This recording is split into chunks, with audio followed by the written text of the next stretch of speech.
And I saw it as a drill instructor where we would let recruits know that when you give up on yourself, we will not give up on you. That is failure. Now I say, what can be done together? Clarify your intent. People can't act independently if they don't know what your vision is, what your goal is for the group. In the military, this would be described as commander's intent. Here's what we're trying to accomplish. Figure out how you can accomplish it.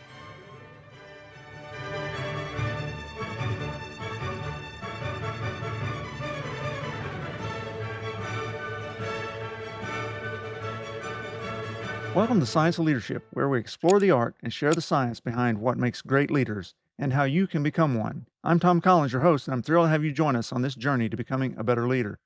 Today, we'll be talking about one of the most powerful forces in leadership, empowerment. What happens when leaders stop trying to do it all themselves and instead help others do great things? Our guest today knows that better than most. He's retired U.S. Marine Corps Sergeant Major Mario Fields, a combat veteran, speaker, hosts the Unarmored Talk podcast, and founder of Still Serving Incorporated. Mario's mission is to help people overcome adversity and unlock their full potential. Mario, welcome to Science of Leadership, and thank you for your service to our nation.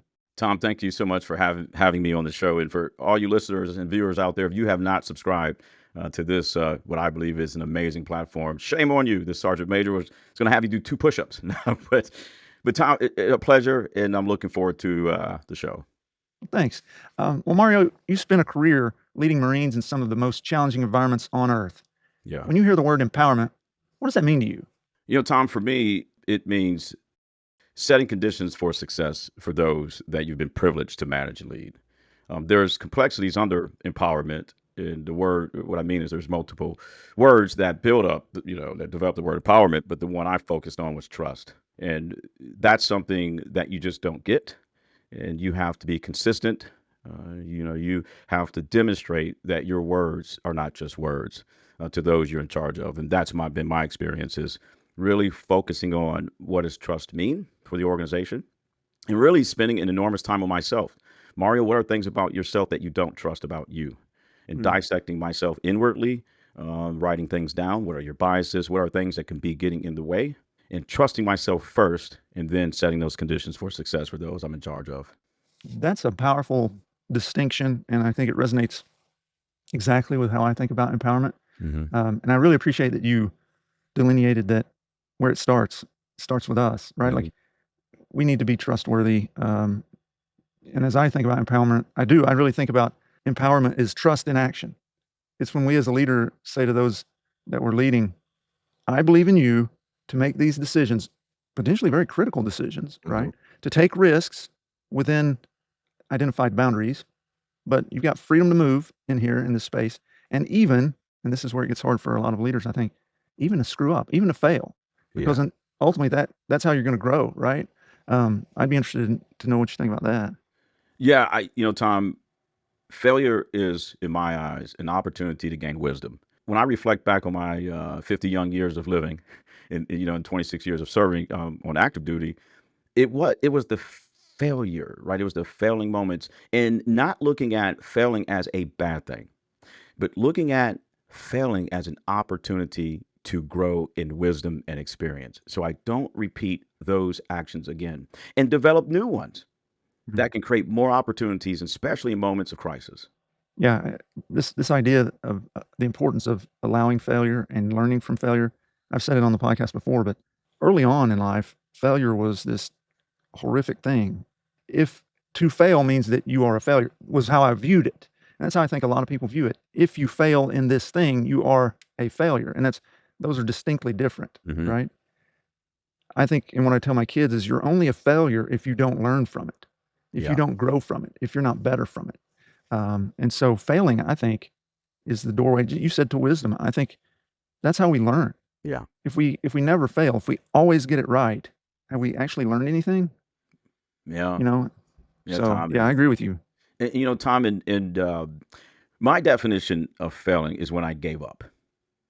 Yeah. That is failure to me. It's when I knew I had more energy or I had more capability to do something, and I made the conscious decision to just give up on myself. That is failure. And I saw it as a drill instructor where we would let recruits know that when you give up on yourself, we will not give up on you. That is failure. In that, I hear a distinction in that giving up on yourself when there's still potential, when there's Yeah. still opportunity, when it still could be a possibility is different than having the wisdom when it's actually impossible. Like at some point, right? Like you can keep banging your head on this wall, but it's not coming down, right? And stopping isn't failure.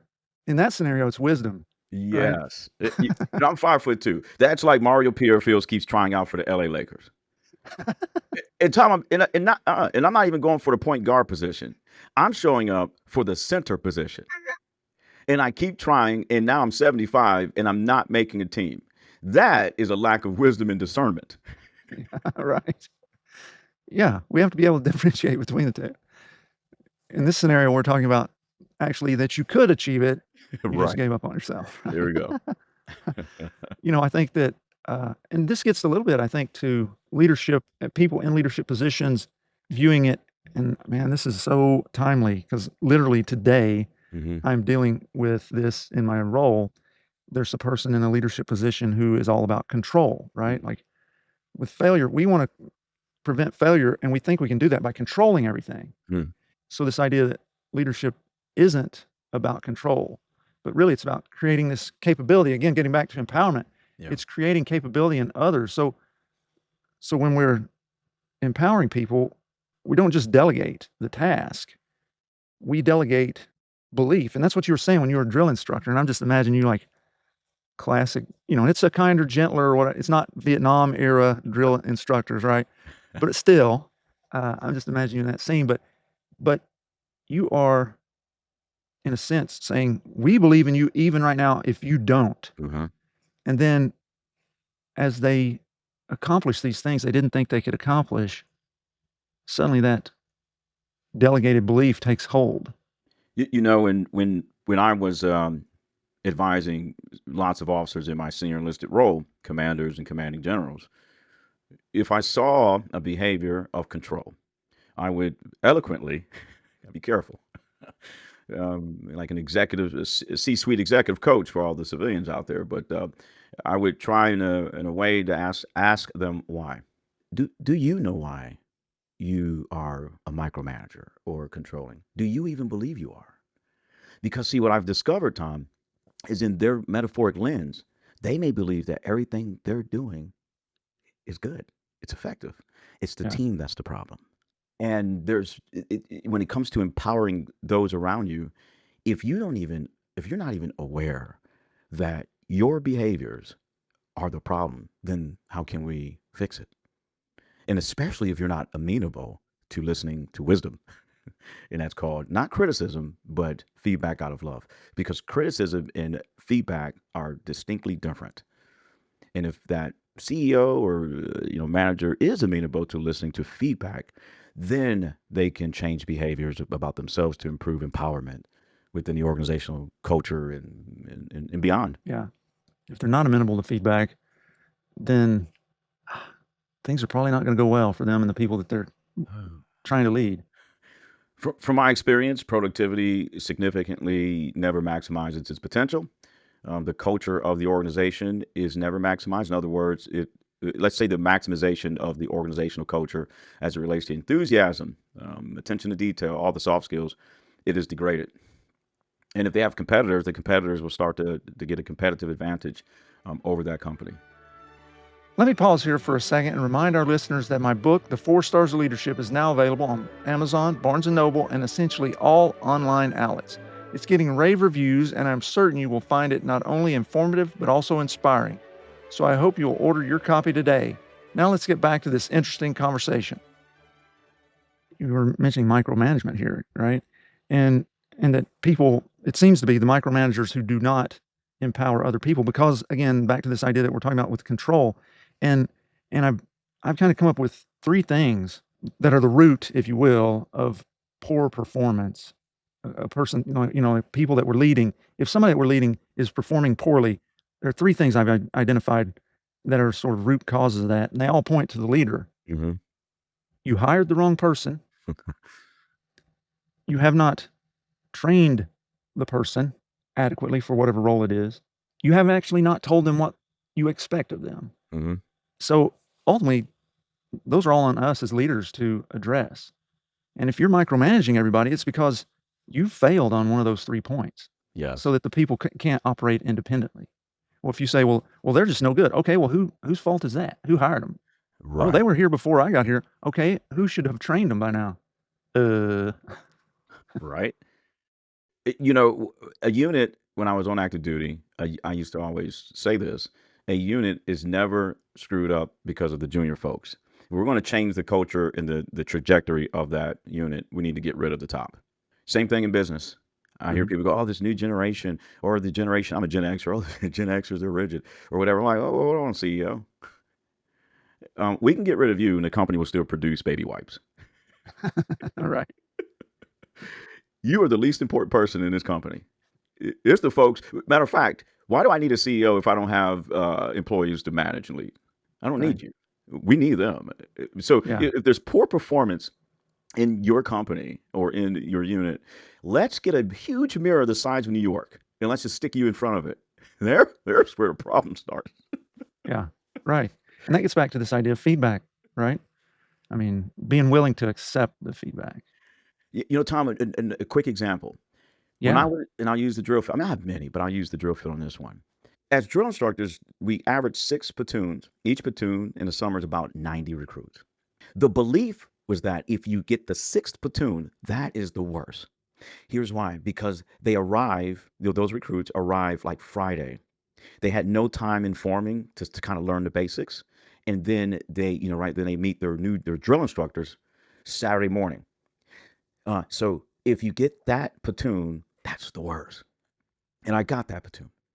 And they were like, "Oh, the drone instructors are like, oh yeah, Mario, you got the nasty platoon, you got the last one." And I looked at everyone. This is before we started training day one. And I looked at everyone and I said, "I'm going to have the honor platoon. They're all humans. It doesn't matter if they got here on Monday or they got here an hour ago. Watch this." And when we graduated, 90 days later, our platoon was number one. It's that mindset. It's the mindset. It's not the people you're in charge of. It starts with you. Yeah. So this idea of empowerment, I mean, that's good to you, I think, probably, and we've shared this in previous episodes, this idea of Pygmalion effect. If you go into that 6th platoon and you say, "You guys are terrible. You're gonna be the worst," they will actually live down to that. Hmm. But if you come in there and you say, "I believe in you," this is again that delegated belief, right? "I believe in you. You're gonna be the best platoon here." They will rise to that occasion. And I think that as leaders, we need to understand that. Whatever we project onto those that we lead is what we're gonna get. Yes, and Tom, I listened to one of your previous episodes, and it was hilarious when he said, "What if the gentleman sent me an email every day and he said you're the worst, like you suck," and I was Yeah. laughing when I heard that one a few weeks ago, a few days ago. But I just did a recent episode. I do unarmored talk pro tips, about 3-minute episodes. I did one 2 days ago, and it's relevant to this because it's called, I talked about the 55-38-7 rule. 55% of communication is nonverbal. It's not even your words. 38% is your tone. Still, we didn't even get to words. 7% of communication is what you actually say. The raw material called words that you as a leader put together and communicate. Only 7%. So in that example, in other examples, you can say anything you want to say that's positive, but the other 93% is what they see on a consistent basis, especially when they make mistakes. Because that's a framework that will reveal if you're authentic or not. And that's what I believe is the connecting file. Is you can be the most dynamic speaker, but that's only Mhm. 7%. It's the 93% of consistent nonverbal behavior that will validate it and empower Yeah. them or not. Yeah, and this is something just as for me, like, I'm a jokester. I think people in my professional domain don't know that unless they're around me enough, but, like, I like to make jokes. Usually, they're pretty dry, somewhat, and I can have a a bite of sarcasm, and as a leader, that's no good. At the end of the day, that's no good to do that because it does create this dissonant signal. If I've got sarcasm that I'm using as trying to be funny, if the people don't know me well enough to Right. know what I'm actually saying, and even sometimes when they do know me well enough, I have to go back and go, you know, that was a joke, right? Like, and so if you find yourself as a leader having to go back and go, you know, I was joking, it was probably not a good idea to deliver it however you delivered it or to say it at all, right? I mean, Mhm. so for me, that's something I've had to work on is the juice worth the squeeze? And I mean, are we going to get anything out of this that's going to be of value, or am I going to be cleaning up my mess because somebody didn't get the joke or it landed wrong or this sort of stuff? I've got a foot in my mouth again, whatever it may be. And, Tom, and especially if your nonverbals don't match the joke. 'Cause, Yeah. I do a lot of comedy on my, social media, and so I do have playlists and where you see the comedic skill set of Mario P. Fields, and so I do this kind of for a living, and know your strengths, know your weaknesses. If you're not a natural comedian, if you will, know your audience and don't try to be funny because it makes it worse if it's not natural. And then your nonverbals. And like you said, Tom, I mean, if I was telling a joke and if folks were watching this and I said, "Yeah, today we're all gonna get off of work at 9." And you see my nonverbals, and everyone's like, "Oh my god," and, everyone starts stressing out, and I go, "You guys know I was joking, right?" But my nonverbals did not even compliment the words I chose in humor. Humor is a good thing. Humor is Yeah. actually Yeah. therapeutic, it's even Mhm. biblical. But like you said, it's knowing yourself and realizing that 93% of communication is your nonverbals, and that has a major impact on the selection of words you use. Yeah. And whether or not we are empowering people or disempowering them, right? Yeah. Well, Mario, nowadays you having moved out of the Marine Corps, you're leading a different space, Mhm. and that's in your organization, Still Serving Incorporated. And there you're helping young people from low income backgrounds go on to really do some great things. So when you look at that new phase, what does empowerment look like in that new phase of your life?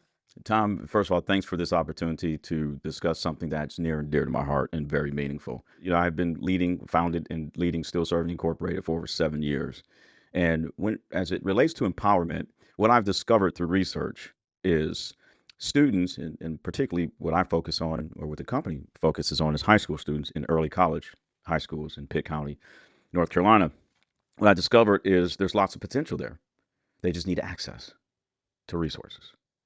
So Still Serving Incorporated creates that opportunity, creates an environment where they trust that there are people who care about their future outside of their parents, their community. And here's an example. What is lacking in the United States labor market right now through research is soft skills. That's why over about almost 50% of companies are making degrees preferred, not required, because they want access to soft skills, attention to detail, conflict resolution. I can go on and on and on. Social perceptiveness, self awareness, emotional intelligence. I can't send anyone to the University of Enthusiasm. And, if I probably stayed in the Marine Corps 50 years, but soft skills. So if there's an etiquette event that a principal at one of the schools want to host at, let's say, the Hilton, but it's going to cost $3,000 to do this, my company strokes the check. So essentially, if you go on my website, you'll see a lot of pictures, mainly of me doing check presentations, is because I create that. It builds trust. It creates environments for success. And now these students can develop these critical soft skills that they can carry into the skilled trades industry, the academic setting, and more. And last but not least, one of my first student intern, her name is Amira. She's on the website. She actually is at Duke University, second year, full ride scholarship. Just one example of many of creating these opportunities in these communities. Yeah, thanks for doing that. That sort of work is so important, and it strikes particularly close to home for me Yeah. because I grew up, in a low-income family, in a low-income county of Appalachia, and, I mean, it's interesting.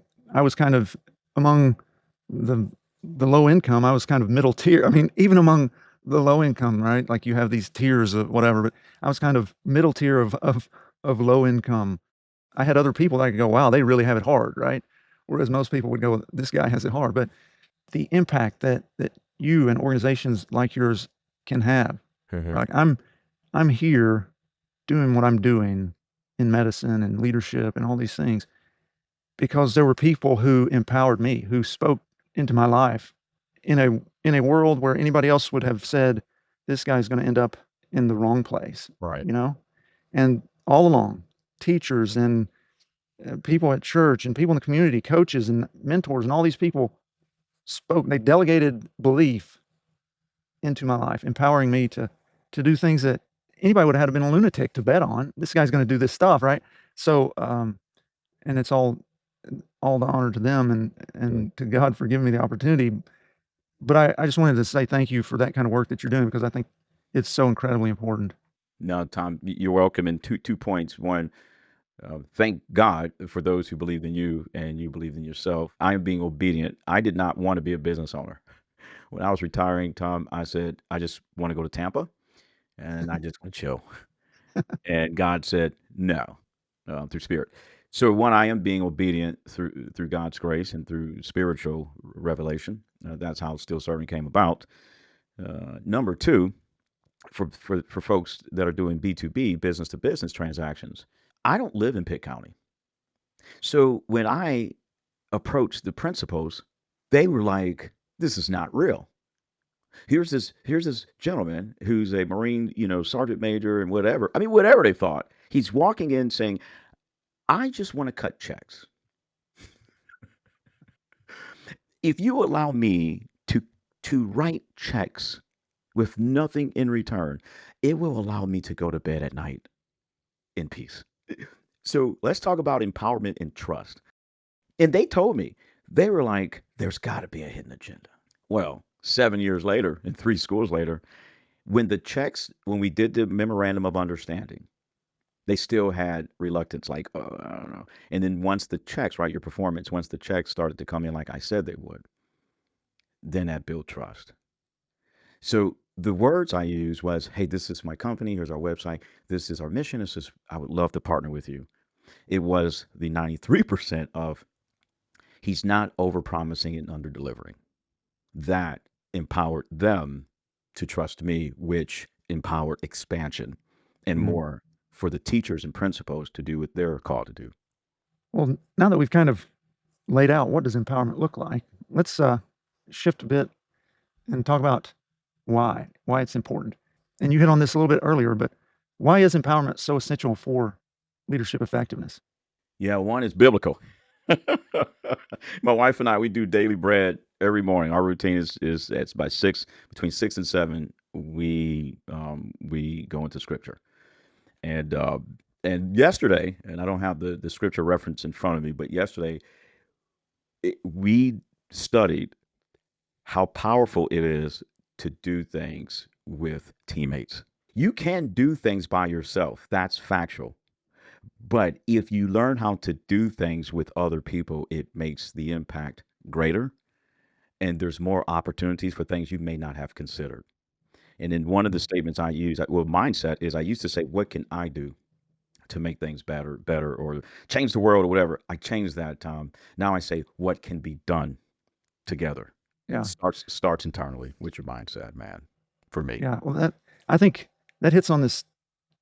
Empowerment multiplies leadership, really, if Yeah. you think about it, right? I mean, one empowered person, Marine, student, whatever, can make decisions that ripple across your group or team, organization, business, whatever it may be, whatever collection of people that you have, right? To the world. I mean, the people that have been empowered who have changed the world is incredible. But then if we look at the reverse, without empowerment, if everybody is disempowered, then only one person, back to this micromanager, only one person is making all the decisions.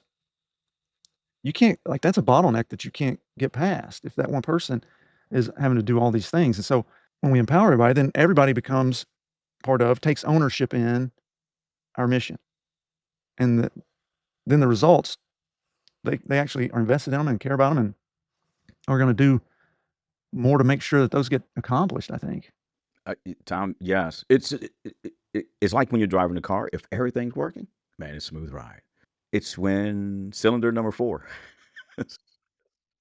and the check engine light comes on. And if I can put this in a visual model in your head, Yeah. what is empowerment? Why is empowerment? Why is it so critical in any industry or anywhere? Imagine this, where the leader and the led are switching spots as fast as a spark plug. Hmm. And that's the synergy of the company's culture, where it's transparent. In other words, I'm the sergeant major. I'm Mario Fields, the founder and president of Still Serving Incorporated. I'm the leader, right? I'm in that position. The moment my wife says, I believe you should do your intro this way, and I was open to receiving that wisdom, and I changed my behavior based on her advice, who's being led? Right. Me. You are. That instant moment, I am following who? Her. Yeah. Opposite of that is when I am the leader, I'm the CEO, I'm the manager, I'm the project manager, and there's feedback, but you're not taking it. Therefore, there's no synergy. It's linear. Yeah. Empowerment is degraded. Your production. I mean, we can go on and on what happens. So the first example is like an infinite loop. It just keeps going and producing. The second one is very linear. And if an external factor takes out that leader, we got bigger problems. Yeah. Thanks for sharing that, Mario. And for our listeners, what Mario is really saying fits perfectly with the science behind this concept. Research consistently shows that empowering leadership, that is, when we as leaders empower others, has measurable benefits. For example, studies have been published, one in the Leadership Quarterly, which I reference frequently, and another in the Journal of Organizational Behavior. And they demonstrated that empowering leadership behaviors like sharing power, expressing confidence in followers, and encouraging autonomy actually predict higher job satisfaction, more creativity, and better performance, which all have, as you might imagine, positive outcomes for organizations. Empowerment also strengthens organizational commitment and psychological safety, two key predictors of long-term success. So in other words, the data support what Mario's saying, what we're talking about here, that when leaders empower others, everybody wins. Amen. Amen. So Mario, we've talked about what we're talking about, empowerment, why it's important. Mm. Let's get to really the practical sort of thing on this. What practical things can you recommend to leaders to start today to be able to empower the people they're leading? Yeah, one resource I would recommend is do an assessment of your RIASEC codes. That's Dr. Holland RIASEC. You can Google that, put it in search engine, and it's 60 questions to gain a better understanding of your personality codes as it relates to industry.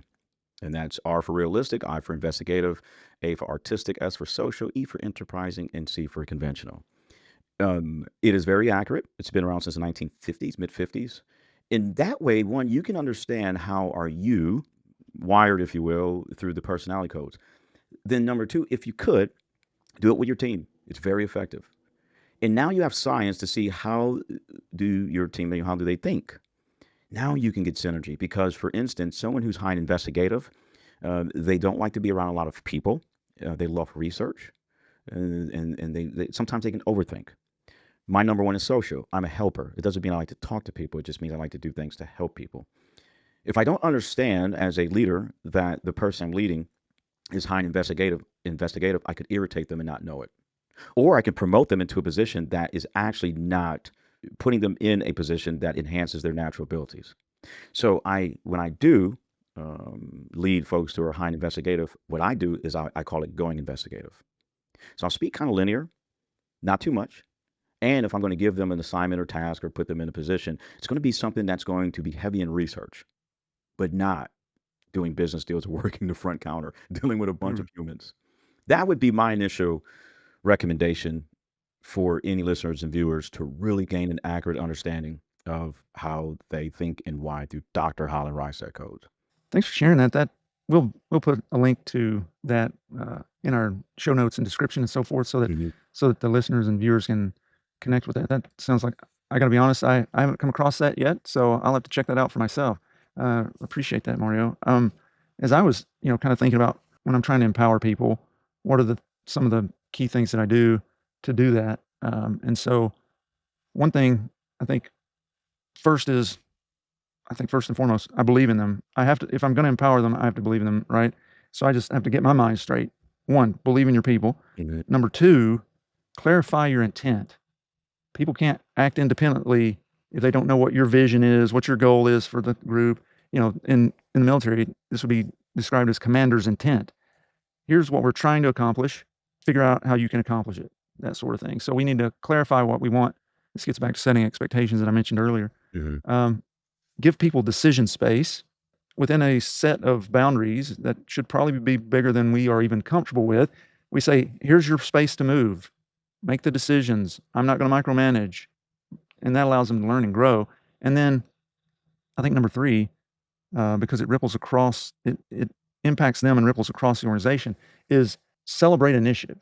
Like when people, Right. when they do something, hey, maybe it wasn't exactly like you would have wanted it done or what have you. Did it accomplish the goal? Celebrate that they tried, even if they messed up.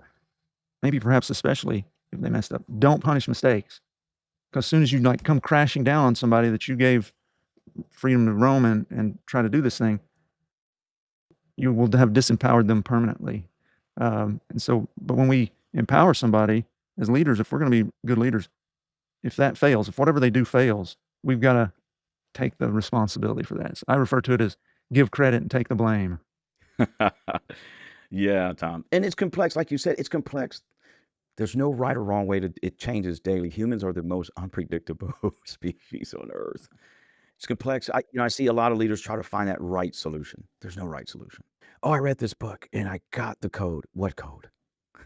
What code did you put? Right. What code?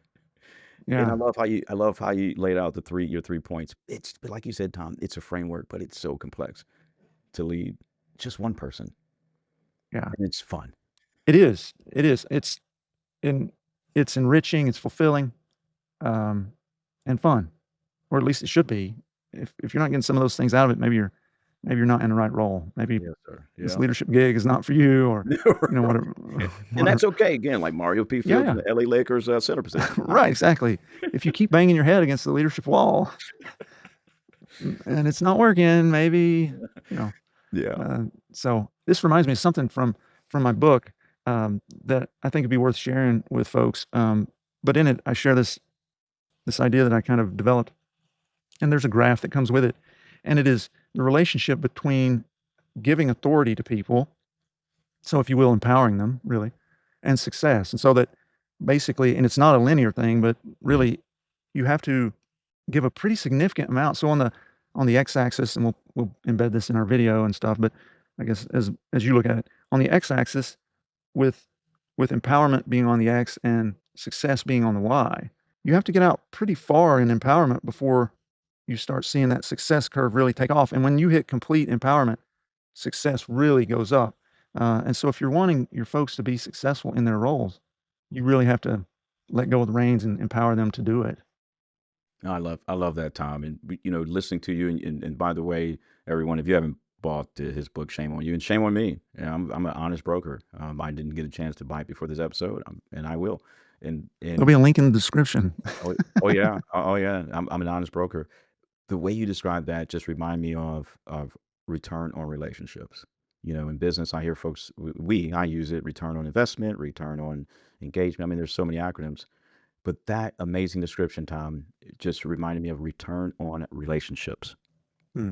That x-axis is the time it takes.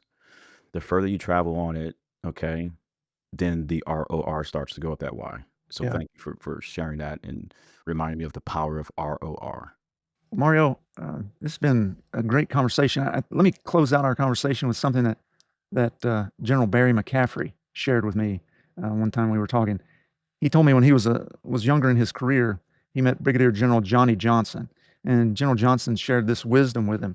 He said, Barry, the only thing I've ever noticed about successful leaders, they don't look better, they don't talk better, they're not the smartest guy in the room, but they all figure out how to identify and empower talent. And so for us as leaders, I think that's what we got to do, figure out how to identify and empower talent. And hopefully this conversation will help our listeners move closer toward that. Thank you, Tom, so much. And again, I would love to come back on your show anytime in the future. And I will return the favor on the Unarmored Talk podcast. Thank you so much. Yeah, Mario, it's been great.